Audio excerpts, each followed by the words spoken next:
Well, it's that time of year again. We're going to cut up some deer meat and make some jerky. I've kind of got everything out so you can see it. I'll put everything in the description below, of course. But this is the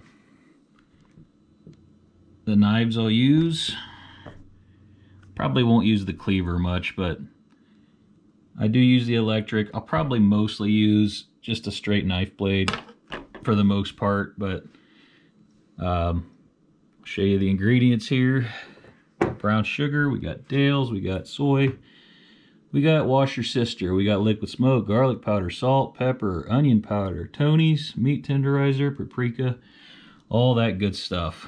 So, without further ado, I'm kind of getting ahead of myself here, but you kind of want the meat to not quite be thawed, but not quite frozen, like a happy medium. So, I'll show you what I got to work with over here. I got a sink full of deer meat, and I'm using all kinds of cuts from the deer. You use what you want. You can even use the ground deer meat for jerky if you like. It's kind of all on you, really. But I'm gonna start cutting up, and we'll go from there. So this is round 2 of me cutting up deer meat this year. I've already made 12 pounds of lean meat into jerky.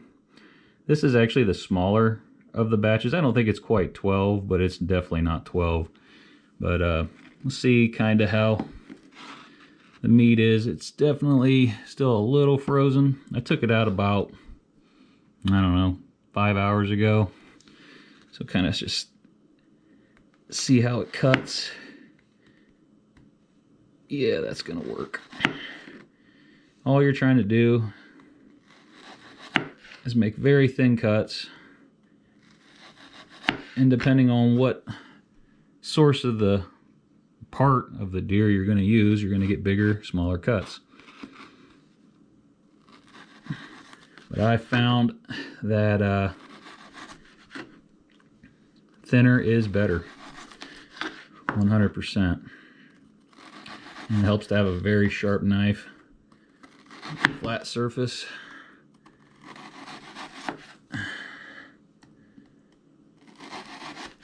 And a lot of patience. This is mostly what you're going to need more than anything is patience. But we'll get back with you. We'll get to the ingredients part next.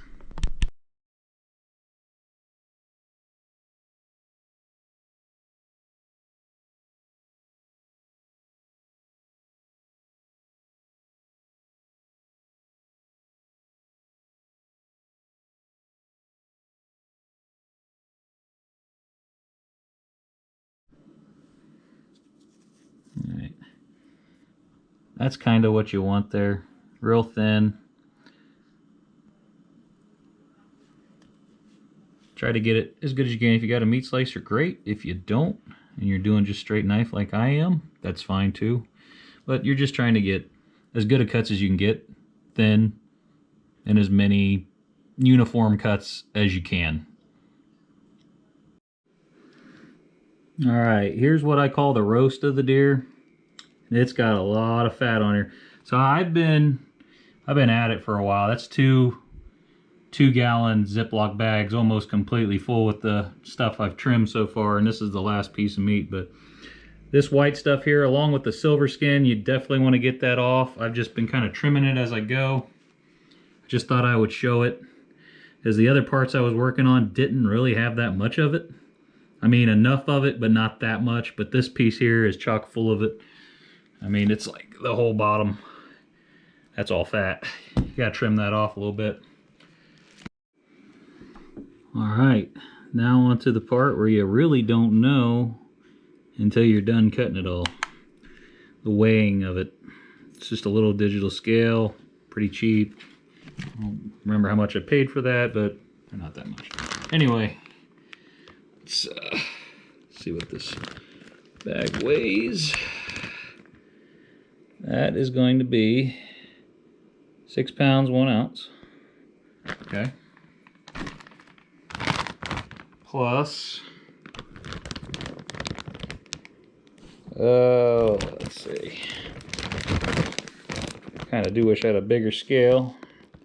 3 pounds, 1 ounce. So we could call that 9 pounds, 2 ounces, 9 pounds, 3 ounces. All right. Didn't really end on a whole number, but it seldom will. So my recipe calls for 2 pounds, so I gotta do it up to 9. Okay. So, in the past, I've tried to do it as 2 pounds.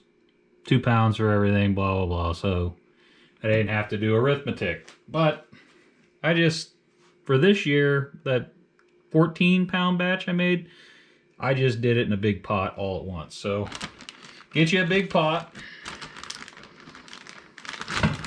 And we're going to put everything, all the meat you cut up, in at one time.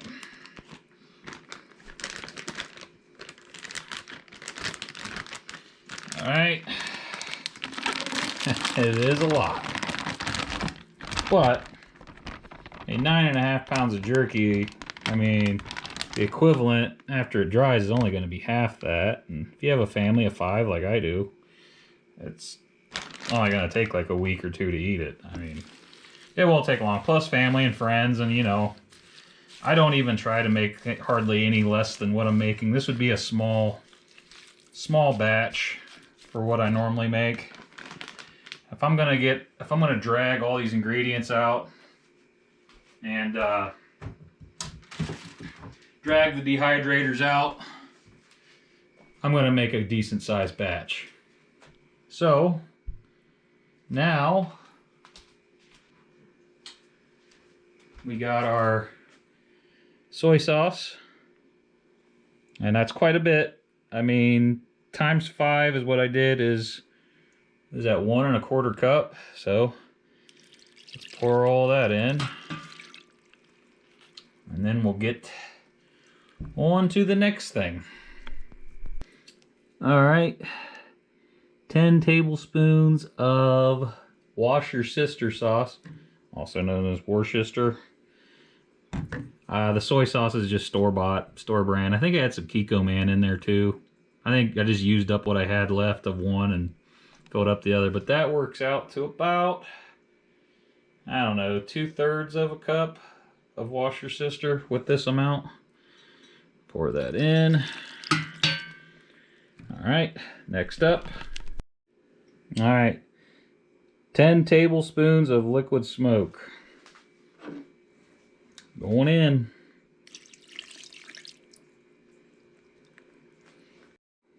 All right, 10 teaspoons of Dale seasoning. This might be the only thing that, I mean, most of the stuff I'm putting in here, I think you could find anywhere in North America, but this might be the one thing, I'm not sure how widespread it is. But everything else I've used so far is, I'd assume, is pretty manageable to get. But this is the last wet ingredient, 10 teaspoons. All right, everything else from here on out is powder or brown sugar. All right, I'm pretty liberal with the brown sugar, but just imagine 10 of these. 9 more to go. You get the idea. 10 teaspoons of salt. I repeat, 10 teaspoons of salt. Just normal salt. Imagine that 9 more times. 5 teaspoons black pepper.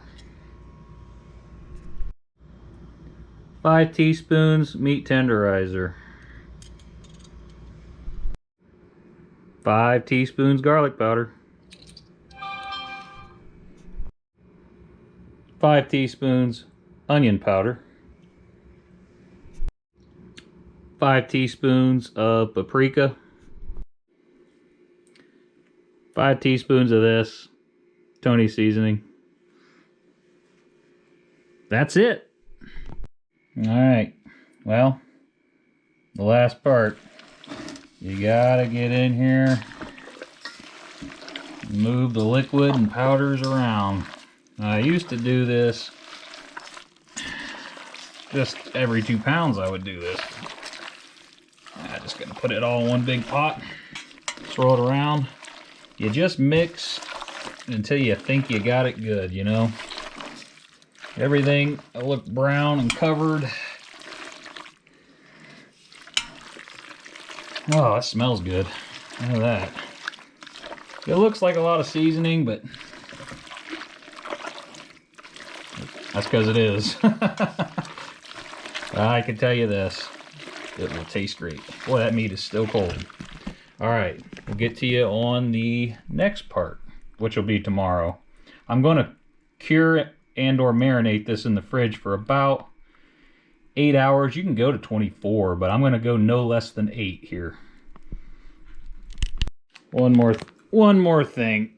So I put all my stuff into gallon bags here. That way, you know, I can move it around, and you can do that in a bowl in your fridge too, but you're going to want to, like, between now and at least 8 hours, you're going to want to, like, squish it around a little bit, you know, make sure the seasoning and all the liquid stuff is moving around. You know, do that once or twice. All right, dehydrator time, right?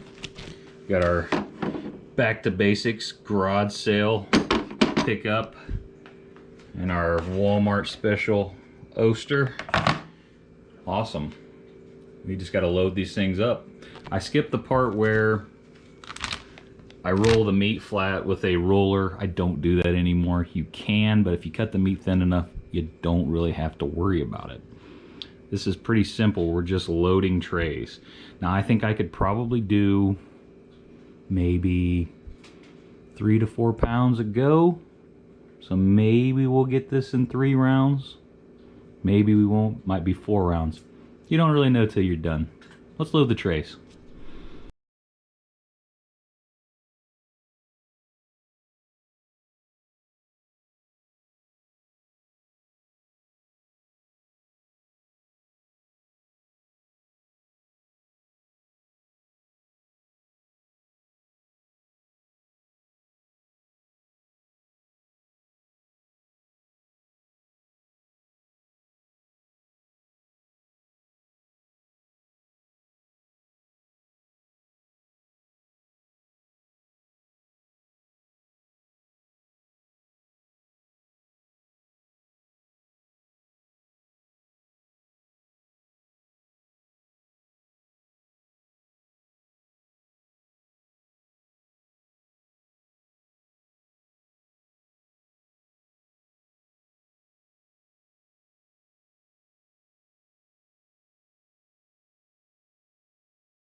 All right, let's kick this off with a bang.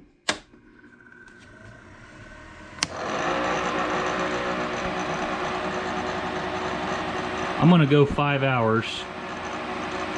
And that seems to be the sweet spot for me because I've done this 1,000 times. But what you do want to do is at least once or twice you want to kind of flip the trays in that 5-hour period. I don't know how much of a difference that makes, but I do it at least twice. And this is going to take me 4 runs to do. I can just tell by looking at it. So this is run 1. Get back with you on the next one.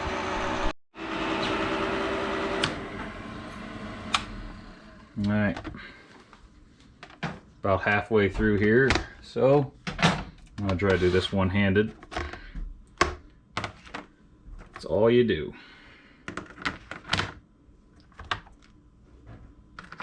Smells awesome. All right, and there we go. We flip the trays. I think I had that marinating for 12 hours in the fridge, maybe a little more, but by the end I think the last batch I run to be like 24 hours. Okay, I went closer to 6 hours on that first batch, and that was about right. There was a couple thick pieces I'm throwing in here on round 2, just at the top, and I'll just let them go like another hour, and then I'll just pull out. And I know which pieces and what tray it's in. But yeah, first one's done. This is round 2. There'll probably be a round 3. And possibly I'll have to just refill one again a 4th time. But show you what I got so far. you know, almost a popcorn bowl full off of one round. So you can imagine this times 3, 4. All right, day 2, round 3. I am very happy to be done. Well, I'm not done, but very happy to be on the last round of jerky. So what I got so far, that's just a little bit from the last run. Good stuff. And I believe when I'm done, I will have 2 1-gallon bags of jerky at the end of this thing. So thanks for watching. I appreciate it. I'd like to thank my cameraman. He can't walk, and he helped me film this whole thing, and he didn't even complain one time. You, sir, you're an oak. I appreciate it. We'll see you on the next one.